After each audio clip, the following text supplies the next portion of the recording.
dinero y amor. Por eso más amorosa que nunca. Aquí está la parrandera juvenil Edith Campos. Y esta vez solo para mi gente chelera. Si no te gusta, estás por demás. Quizás tengas razón para que te alejes y trates de olvidarme.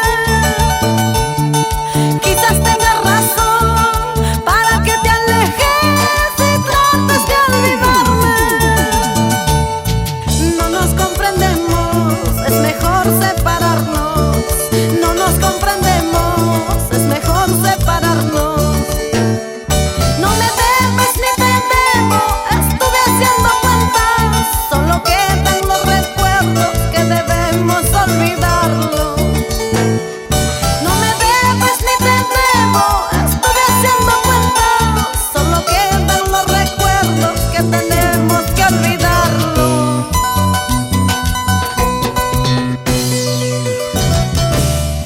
Es cierto, corazón, que entre tú y yo ya no existe amor. Solo quedan los recuerdos.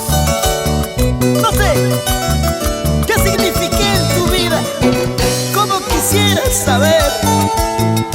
¿Es el destino de la vida o quizás capricho de nuestros corazones? Quizás tengas razón para que te alejes y trates de olvidarme.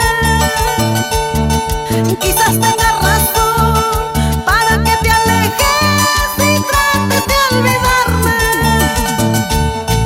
No nos comprendemos, es mejor separarnos. No nos comprendemos, es mejor separarnos.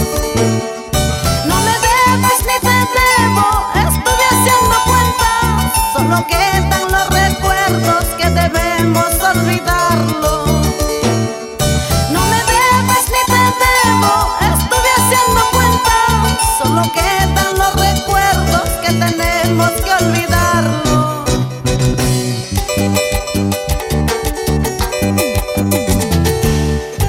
Radio Viento en Juliaca. Vamos, Tina Vargas y Michael Osorio. ¡Qué bonita familia! Y Estefano Jesús Santibáñez, el amor de mi vida.